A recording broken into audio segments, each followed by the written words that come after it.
família vascaína! Sejam bem-vindos aí a mais um vídeo no canal. Eu sou o Thiago, você está no canal Vasco em Família. Se não for inscrito aqui, já dá aquela moral, se inscreve no nosso canal. Deixa o like pra gente estar chegando a mais vascaínos. E não esquece também de ativar o sininho de notificação para não perder os próximos vídeos. E tá sempre por aqui, deixando a sua opinião, o seu comentário, pra gente fazer aquela resenha boa de vascaíno pra vascaíno e muita coisa pra gente trocar uma ideia. Você sabe que eu gosto de pegar algumas situações que acontecem em outros clubes e trazer aqui pro nosso contexto. Eu quero trazer aqui um desabafo do Neto em relação ao jogo de ontem. O Corinthians perdeu pro Argentinos Júnior e é um debate interessante pra gente falar do Maurício Barbieri. Você tá satisfeito com o trabalho do Maurício? Então é um debate maneiro. Vou trazer aqui o Edmundo também. Ontem na live dele falou de alguns pontos que eu quero trocar aqui uma ideia com vocês. O primeiro é o Marlon Gomes. A gente sabe de todo o potencial do Marlon e ele vem sempre entrando no Vasco jogando pelo lado esquerdo e não está se destacando, não está fazendo boas partidas. E o Edmundo questionou esse posicionamento aí em relação à escolha do Maurício Barbieri. Deu uma catucada também no Paulo Brax. Ué, as contratações não são analisadas, bem pensadas? Cocão, Matheus Gonçalves, Gabriel Carabajal. Isso está sendo analisado? Edmundo questionou. E quero falar também aqui do Alexandre Pato. Vou trazer aqui o Jorge Nicola. Houve ou não houve um contato aí do Pato para jogar no Vasco, família vascaína? Mas antes preciso aqui falar da minha parceira, a PagBet, que está fechada aqui com o canal Vasco em Família. Graças a vocês aí que estão sempre aqui interagindo no canal, a PagBet está dando uma força aqui pro Thiagão, família vascaína. Se liga no recado. Sua sorte fala mais alto com PagBet, seu novo site de apostas esportivas. Melhores cotações, saques rápidos via Pix e jogos ao vivo para você se garantir nas apostas. PagBet, acertou, tá pago. Tá aí. Se você não conhece esse mercado, né, de apostas esportivas, o link vai estar aqui no primeiro comentário fixado. Se você já conhece, já joga em outra casa de apostas, chegou o momento de trocar para dar aquela moral aqui pro Thiagão. A PagBet, o cadastro é muito rápido, as cotações estão lá em cima, sempre as maiores aí do mercado, e hoje tem muitas opções, né, família vascaína, para você jogar. Tem Europa League, ou esse jogão aí, Sevilha e Manchester United. Pô, marcar ali na opção ambas marcas, eu acho que dá para garantir o gelo aí do final de semana. Tem muitos brasileiros em campo hoje também aí, pela Sul-Americana, pela Libertadores, então vale a pena conferir lá as cotações e você apostar na PagBet. Sempre com responsabilidade, com R$1 você já pode começar a fazer a sua fezinha. PagBet está fechada aqui com o canal Vasco em Família. Vamos seguir aqui o nosso vídeo. A gente sabe que a janela fecha hoje, então se o Vasco quiser aí contratar mais um jogador para a sequência aí do ano, pensando que na próxima janela só abre no dia 3 de julho, é hoje. Hoje finaliza, a família vascaína. E aí o Edmundo fez um questionamento ao Paulo Brax, que na última vez que ele apareceu lá na Vasco TV, ele falou: gente, as contratações aqui são bem analisadas, bem pensadas, tem vários critérios. O Edmundo questionou isso aí, porque o Cocão entra onde nisso? Olha só. E aí eu sou daquele, eu sou a favor de você ou traz melhor do que os que a gente tem, ou a gente aproveita os jogadores das categorias de base. Essa é a minha opinião. A gente conversou sobre isso na segunda-feira, sobre alguns jogadores que poderia vir, o Carvajal, outro volante lá do Náutico, que eu até nem sei o nome, para te falar a verdade, porque eu nunca vi jogar. Matheus Cocão. Coca Litrão, vai assim. Cocão. Eu torço para que esses atletas cheguem, arrebentem e sejam destaque do Vasco no Campeonato Brasileiro. Mas vou continuar com o mesmo pensamento. Se ele não serve num time que hoje é pior do que o Vasco, como é que ele vai servir no Vasco? Isso é só uma opinião, mas Paulo Brax diz que as contratações são criteriosas, são minuciosamente avaliadas e por isso a margem de acerto é muito grande. A gente já fez conta e viu que isso não é verdade.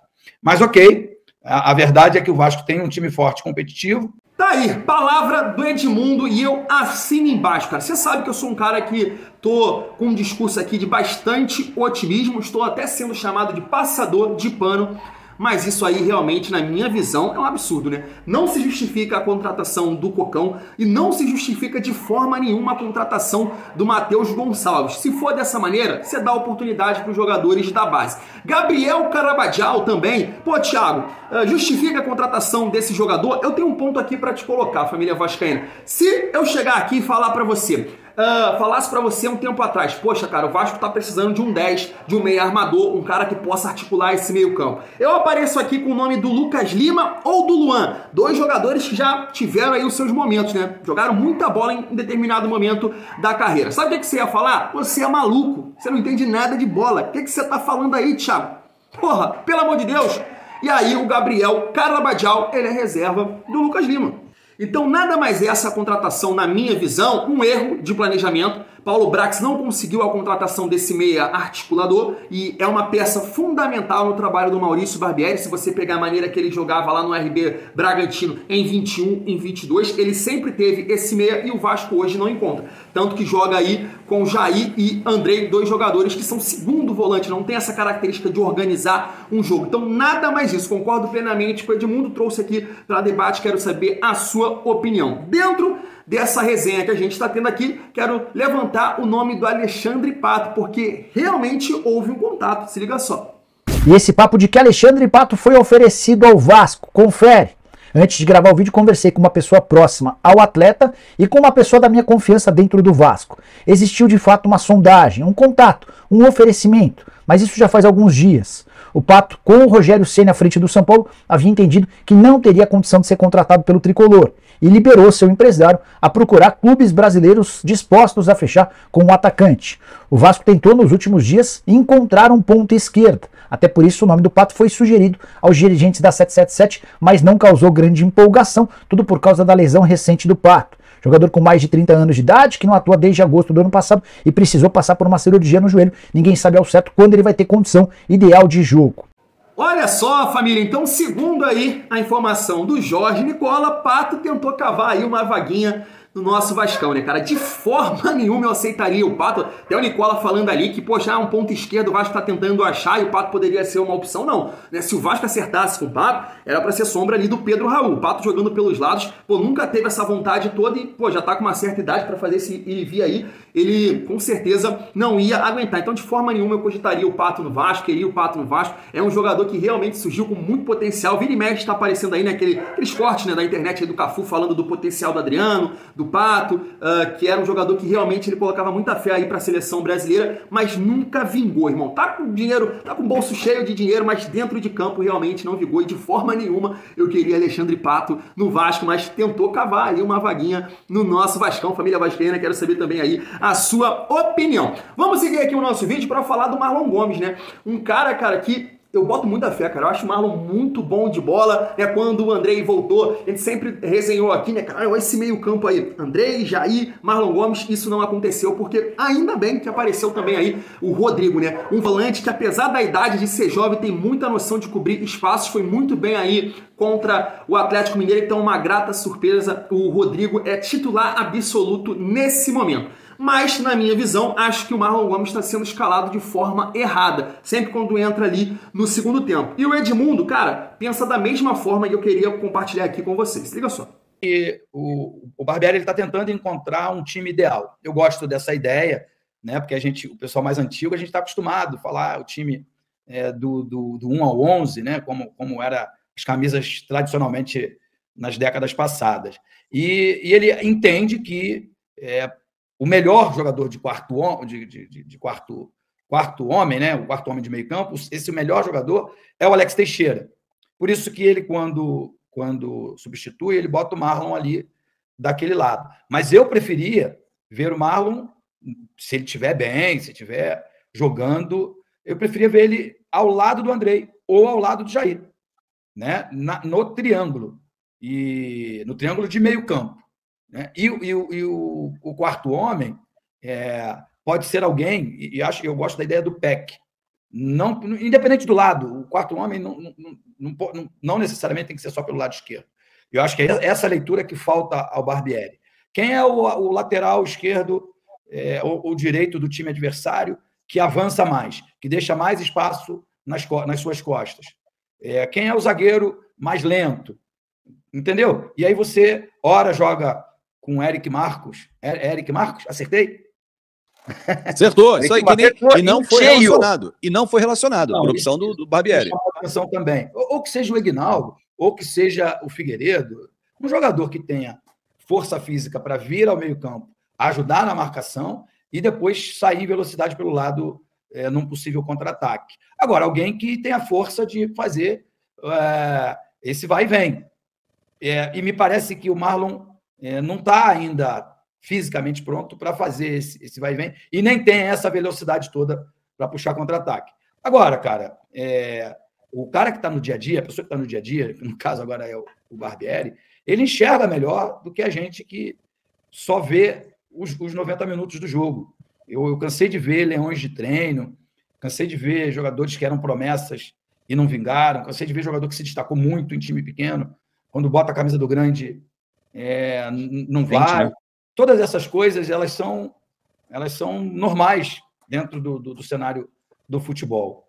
Mas aqui, quando a gente fala, é só uma opinião e alternativas do que a gente já viu. A gente já viu o Marlon brilhar pelo meio, com a camisa do Vasco e com a camisa da seleção brasileira. Por que ele não está brilhando agora? O motivo talvez seja porque ele tem sido escalado constantemente pelo lado esquerdo. Tá, e só para complementar, o Fábio Azevedo estava aí também ontem, né, na live do Edmundo, e ele fez um podcast recentemente com o Ramon, que é treinador aí da seleção sub-20, onde o Marlon se destacou bastante jogando pelo centro do campo, né, ali como um segundo volante. O Ramon falou dessa forma, ou eu escalo ele no meio do campo, ou também ali do lado direito, né, e o Barbieri vem escalando ele do lado esquerdo. Então assina embaixo aí tudo que o Edmundo disse, cara. Se você pegar no jogo contra o Atlético Mineiro, chegou um momento do jogo que o Vasco cansou, principalmente ali no meio campo. E aí é que muito torcedor tá comentando, né, que o Barbieri poderia ter sido mais ousado no seguinte, você tinha ali o Rodrigo, você poderia deixar o Jair ou o Andrei, e aí você tirava um dos dois, colocava o Marlon, porque sabe jogar ali. A gente até viu o Marlon trombando, marcando o Hulk, né, jogou o Hulk puxando, então ele sabe marcar também, ele ajuda nesse sentido. Na base ele jogou muito assim do lado do Andrei, você colocaria ali, você poderia ganhar uma qualidade de passe de um lançamento que ele tem e você colocava ali ou o Figueiredo, ou o Egnaldo, o Eric Marcos eu não entendi ele não levar para o jogo, então você poderia ganhar um cara mais rápido e um Marlon Gomes que sabe marcar com a qualidade de arrancar de passe para tentar contra-atacar. Então eu penso muito parecido, trouxe aqui para debate também, quero saber a opinião de vocês. Dá pra gente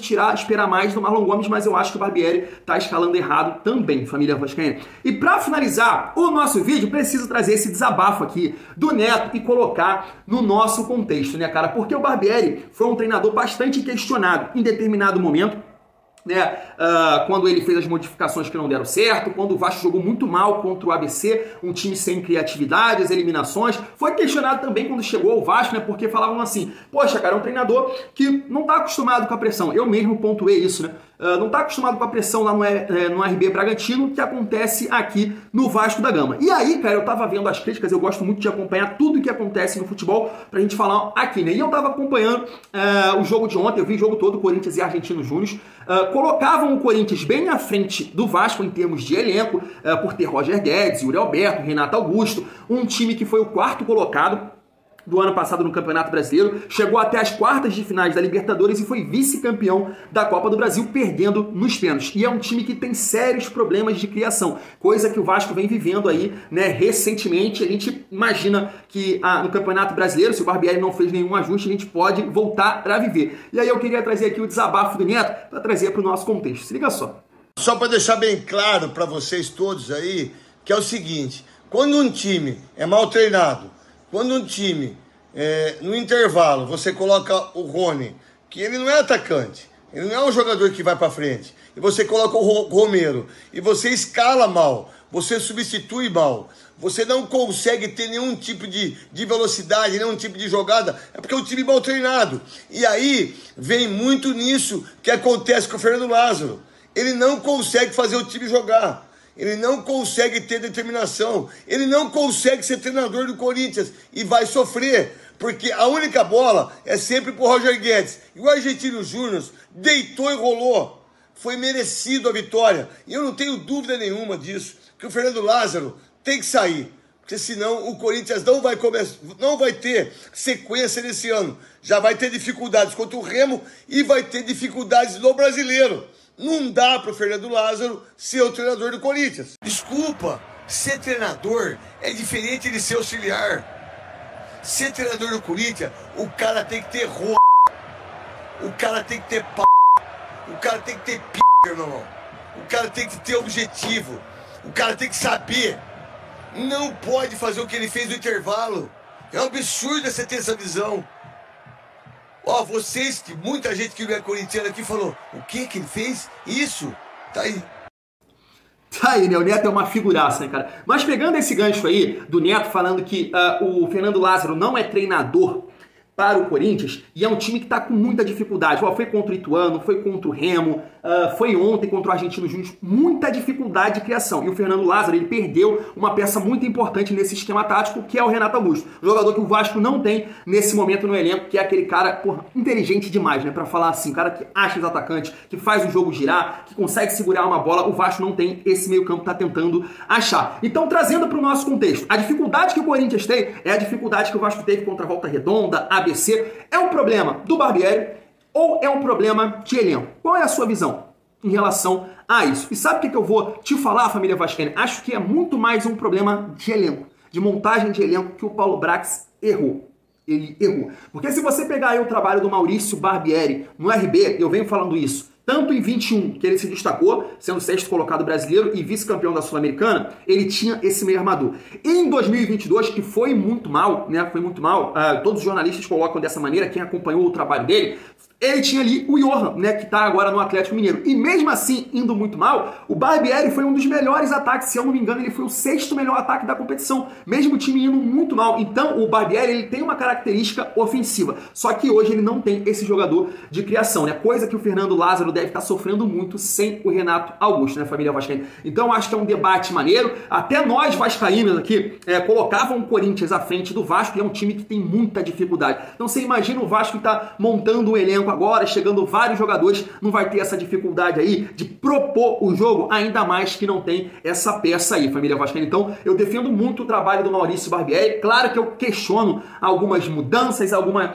falta também de movimentação até de peças, né? Contra o ABC, por exemplo, poxa, tava tendo uma dificuldade de criação, por que não trazer o PEC lá pro lado esquerdo, trazer um jogador aqui da perna boa para tentar o cruzamento pro Pedro Raul, já que por dentro eles estavam muito fechados. Então, essas coisas eu questiono, mas eu acho que você tem que dar todo o recurso, todo o material técnico para aí sim cobrar o Maurício Barbieri. E tá faltando esse 10, né, Paulo Brax? Família vascaína, eu vou ficando por aqui. Tamo junto. Se você gostou do vídeo, dá aquela moral. Like, se inscreve no canal. Tamo junto. É muito bom ser Vasco. Fui.